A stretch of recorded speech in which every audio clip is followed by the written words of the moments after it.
Welcome back to the YouTube channel for Nexus Green. Today I am at the Green Summit here at Serena Hotel in Uganda, talking about sustainability and how us as private sector need the help from government and what we're doing in terms of sustainable farming, in my case at Nexus Green with the project we're doing.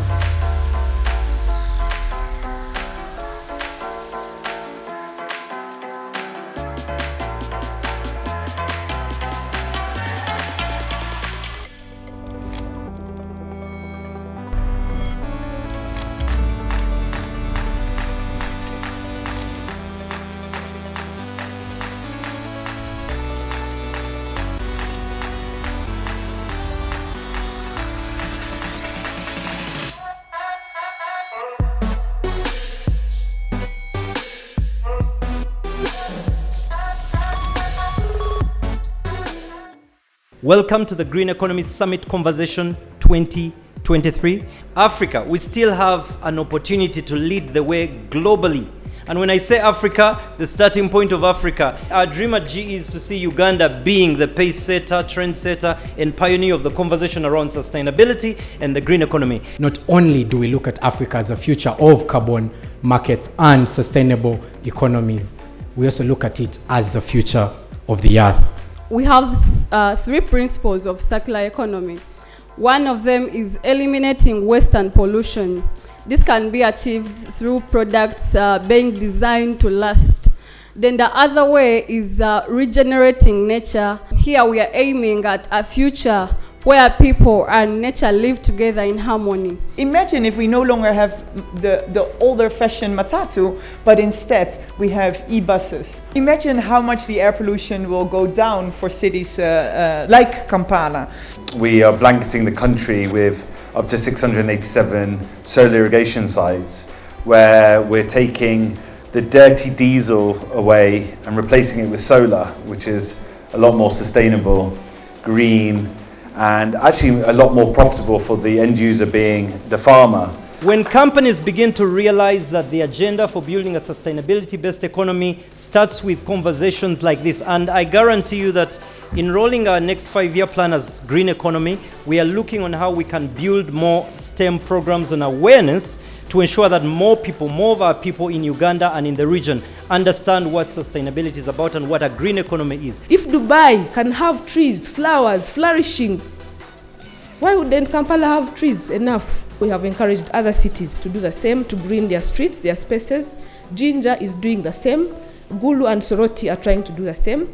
And I think one step at a time together, we shall be a green country. It's been really interesting, and you'll get to see exactly what's been going on throughout the conference. Loads of great people, a lot of youthful people, which I love seeing, you know, these new future entrepreneurs getting into the green energy sector. Youth can raise awareness about the sustainability or the importance of sustainability in their peers, in their schools and their communities, or wheresoever place that they come from. These are the people that will lead the next generation of the green economy agenda. Having such initiatives like the green economy gives us an opportunity to discuss issues that pertain to the environment. So these extensions are plant-based, they are biodegradable, they are made from banana fiber, 100% banana fiber, and they are the best alternative to the plastic synthetic hair. So we come up with a very good product, you price it well, but when it comes to the promotion, the distribution of these very good initiatives that we're talking about, that's where you get to compromise. There is too much production but little recycling. Here, I've come with a solution, how to remove the non-biodegradable. What am I using here? I'm using plastic, I'm using car tires. Basically, I incinerate them using a higher temperature with a series of reactions and components and catalysts to burn. So what happens, I get the plastic, I incinerate it. When I incinerate it, all the gas that comes out of here is trapped and condensed. So I'm turning back the gas which comes from the plastic back into the liquid form. And all the gas that comes out is what I'm seeing as a key gold and the production of my petrol, paraffin, diesel, 99% ethanol, mercury, sulfur, at the same time natural gas, not forgetting chlorine. By embracing the principles of, take note, reduce, reuse, and recycle, we can minimize waste, reduce our carbon footprint, and foster what we call sustainable economic growth. With irrigation and solar, Uganda being on the equator, you have an abundance of sunlight, which is free energy essentially. And so by pumping water during the day, storing into tanks, and using natural gravity to then use it for irrigation, the payback in solar is 2 years for a farmer.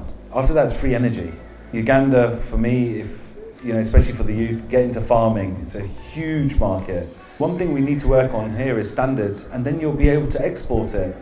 And people, in Europe are going to really enjoy what I enjoy every day, the fresh avocado, the fresh coffee. I've been observing what Nexus Green is trying to do, and I'm thinking, what? It's amazing. And to the young people who are represented here, by the way, to the delegates here, I need you to know that in this room, we have balanced not only gender, but also we've balanced the age. Because we strongly believe at GE that the old should be getting ready to handle the baton to these young people. But what's important is the mindset change and making aware to these young people what could be possible for our future. We are using our platforms to bring these messages out and amplify them, be on platforms like these and go back and state there are people in Uganda that are doing great. If you're going to transform Uganda, of course you're trying to transform it in a manner in which it will be there many years even after you. Everything that we do is bigger than us. Mankind over the last 5,000 years has manipulated the environment for our benefit. But ladies and gentlemen, I would like that to change. And that can only be achieved through a sustainable economy with 3 pillars: people, planet, and profit. Sustainability requires a balance.